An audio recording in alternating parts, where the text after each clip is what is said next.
O autoritarismo avança de forma escancarada e cortes trabalham nos bastidores para ampliar seus poderes. E nós não podemos tolerar mais. Isso fere de morte a democracia brasileira. E se nós estamos achando que isso é normal, senhores, não é. Não há coisa mais tirânica do que isso. Tipificar um crime de maneira a permitir subjetividade é destruir a democracia. Eu sou Marcelo Pontes e este é o Verdade Política, um canal que busca revelar o filme preto e branco da nossa política.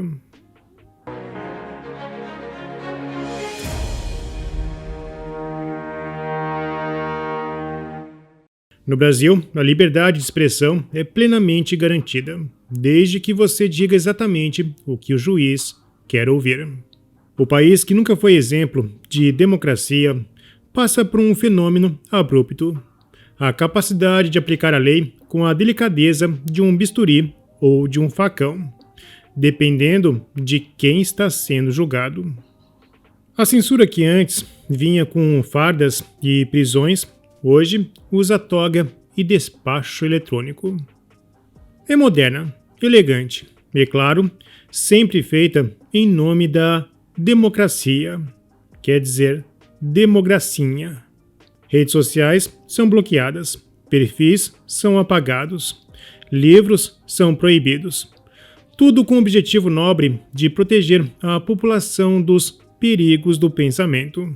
Afinal, para que pensar, se já há autoridades para isso? Mas o charme mesmo está na seletividade. Enquanto uns são perseguidos por postagens irônicas, outros com esquemas dignos de roteiros de filme seguem degustando uísque em seus jatinhos. Um meme pode levar a inquérito, mas roubar aposentados, isso é apenas burocracia mal interpretada. Inclusive Lula, em um déjà vu digno de Dilma, quer um crédito extraordinário, o que ironicamente soa como a tentativa de usar dinheiro público para tapar os buracos deixados pelo próprio uso questionável do dinheiro. Bom, será uma espécie de roubar para pagar o roubo, só que com carimbo oficial do governo. Há quem diga que todos são iguais perante a lei, mas alguns são mais iguais que outros. Sobretudo, se frequentam os mesmos coquetéis ou compartilham o mesmo grupo de WhatsApp institucional. Inclusive, já sabemos que alguns jornalistas da Globo têm canais exclusivos com ministros do STF. Isso explica por que a maior emissora do Brasil está fazendo campanha a favor da regulação das redes sociais. Sobre esse apoio, Marsiglia afirmou: "O carro que se precipita na ribanceira também avança. Quando a regulação atingir a imprensa, muda um discurso. E não está longe. As redes sociais estão sendo equiparadas a veículos de comunicação, e os veículos têm sua audiência majoritária nas redes. É só esperar." Bom, em parte, Marsiglia está equivocado em sua análise, já que a emissora é uma espécie de canal pró-governo, ao modelo chinês. Ao longo dos anos, vimos uma justiça seletiva. Por isso, o objetivo é claro: o monopólio da informação. O advogado Jeff Cecchini foi mais preciso em sua análise. O golpe já foi dado. Criaram 8 de janeiro e prenderam inocentes com penas maiores do que as de criminosos perigosos, para amedrontar o povo e desencorajar manifestações. Processaram os líderes da direita para prendê-los e silenciá-los através das grades, tornando-os inelegíveis para sempre. Criaram decisões judiciais para excluir das redes todas as postagens da direita que criticarem qualquer decisão que prenda ou persiga bolsonaristas. Com esse combo, tiraram a direita das ruas, das urnas e das redes sociais. A ditadura foi instalada. O STF nunca esteve interessado em combater fake news, talvez porque isso exigisse começar pela casa. Não pega bem censurar mentiras alheias, enquanto alguns ministros soltam as suas com naturalidade. Como afirmar que o Orkut foi criado por um brasileiro, quando na verdade foi obra de um engenheiro turco. Mas quem se importa com os fatos? O importante é parecer bem informado e com uma toga imponente. O jornalista Eli Vieira trouxe um fragmento interessante, uma das várias mentiras ditas por Barroso. Em dezembro de 2021, Barroso colocou um passaporte vacinal nas fronteiras. Quando a AGU pediu que fosse aceita prova de imunidade natural, ele respondeu que não há base científica para tal exceção. Havia, sim, 5 estudos com 670 mil mais pessoas. Bom, estamos falando do básico. Nem seria necessário recorrer a novos estudos, já que a literatura médica reconhece a imunidade natural há décadas. Na verdade, os primeiros rascunhos sobre a possibilidade da imunidade natural foram escritos pelos gregos, antes mesmo de Cristo nascer. Bom, na verdade, 4 séculos antes dele nascer. Barroso seguiu essa linha não apenas por convicção jurídica, mas também movido por um certo impulso autoritário.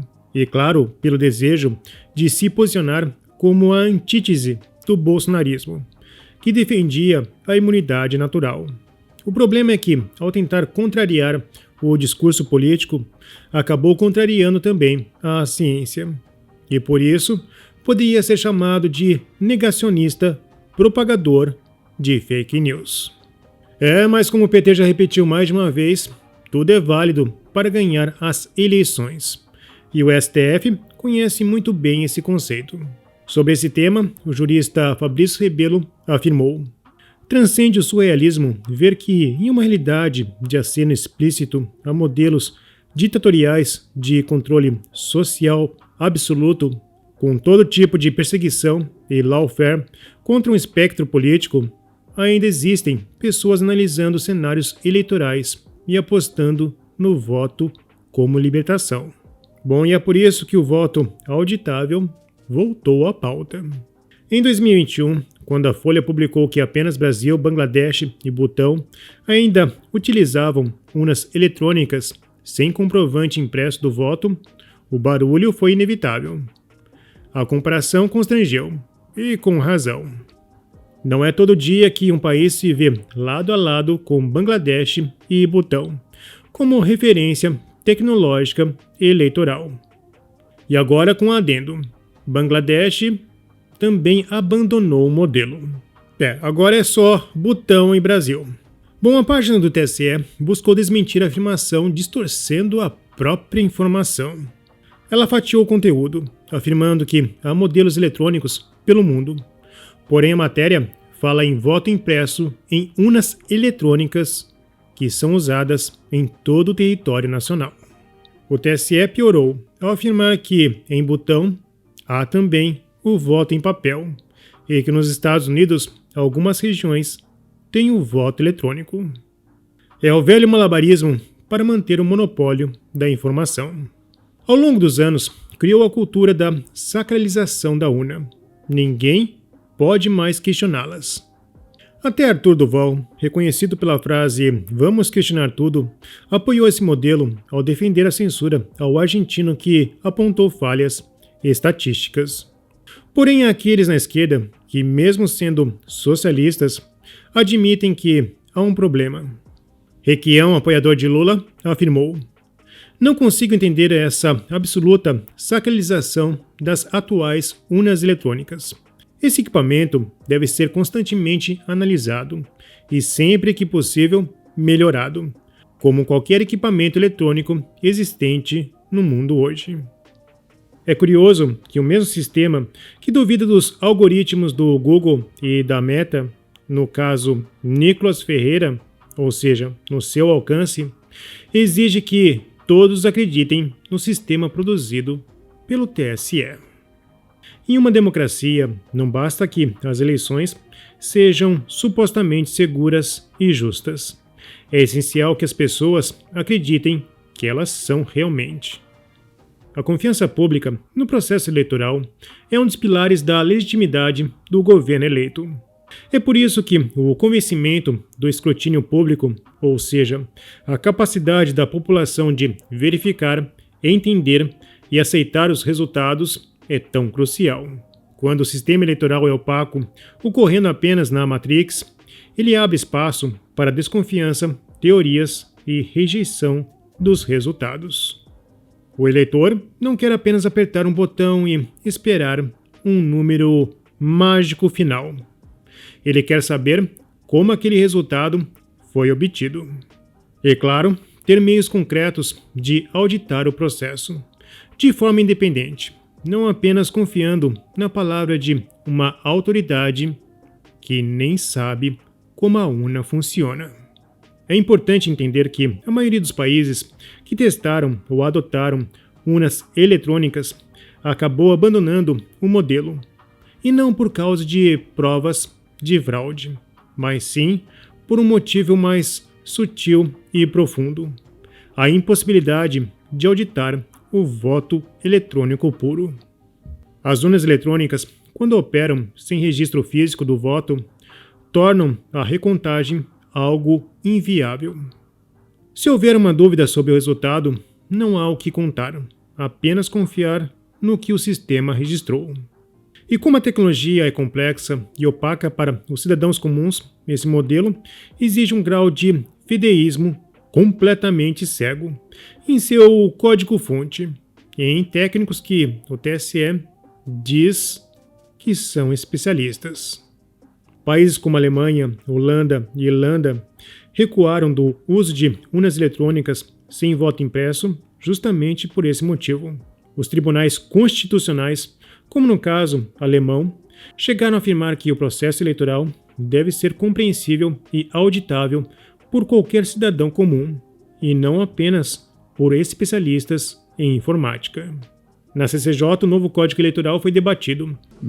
Da liberdade da crítica, da possibilidade de nós, como cidadãos, termos a condição de fazermos a nossa inresignação, de dizermos que não estamos satisfeitos, porque não veio originalmente da Câmara, houve uma série de inovações feitas pelo eminente relator. Então, e você está criminalizando a crítica, está restringindo o debate público, está imputando penas às pessoas pela simples discordância. Nós estamos tratando aqui de censura. Censura no processo eleitoral. Está interditado no Brasil o debate de se criticar um sistema que é praticado entre as 50 maiores democracias do mundo e apenas duas, que é Bangladesh e Brasil. Então, 48 países estão errados, o Brasil está certo, ou vice-versa. E você não pode fazer a crítica. Você está criminalizando, você está aumentando penas aqui de 1 e 4 anos de reclusão e impondo autocensura, detenção de 2 meses ao ano, pagamento de 120 a 150 dias. Você está permitindo a retirada de conteúdos. Olha, gente, essa discussão está no Supremo Tribunal Federal. A distopia, a famosa distopia de 1984, seja implantada no território nacional. A gente está tratando aqui de uma coisa muito grave. Nós estamos dando à Justiça Eleitoral a possibilidade, inclusive, de na hora em que fizer modificações, quaisquer que sejam na lei, nós estamos impedidos de submeter um referendo popular a um plebiscito. O TSE e o STF. Então está se empoderando e se dando um poder ao TSE, que na verdade ele já se apropriou nas eleições anteriores, a revelia inclusive do que é votado aqui no Congresso Nacional. A luz do sol e a transparência é o melhor dos desinfetantes. Então me causa muita estranheza essa resistência organizada da alta cúpula do judiciário brasileiro, e para não ficar dúvidas, do ministro Barroso, que veio aqui a essa casa conversar com líderes do Congresso Nacional, e coincidentemente no dia seguinte pessoas foram sacadas da comissão especial da PEC numa ação inconstitucional que nós não podemos tolerar mais. Isso fere de morte a democracia brasileira. E se nós estamos achando que isso é normal, senhores, não é. Porque quando você tipifica mal um crime, não há coisa mais tirânica do que isso. Tipificar um crime de maneira a permitir subjetividade é destruir a democracia. Univocidade quer dizer, o que está escrito não implica, não enseja, não permite interpretações baseadas no obscuro. Tem que esclarecer. E são os artigos 368, 454, 471, 604, 859 e 869 que contribuem para criar uma insegurança jurídica que vai bater no lombo de quem disputa a eleição. Então nós estamos dando ao TSE, vamos ser bem claro, uma competência que não é do TSE, é da Justiça brasileira. E, a propósito, a Câmara não tinha escrito isso. Esses artigos, alguns deles foram acrescidos aqui. Inovações. Existe um propósito político de aprovar a lei das fake news.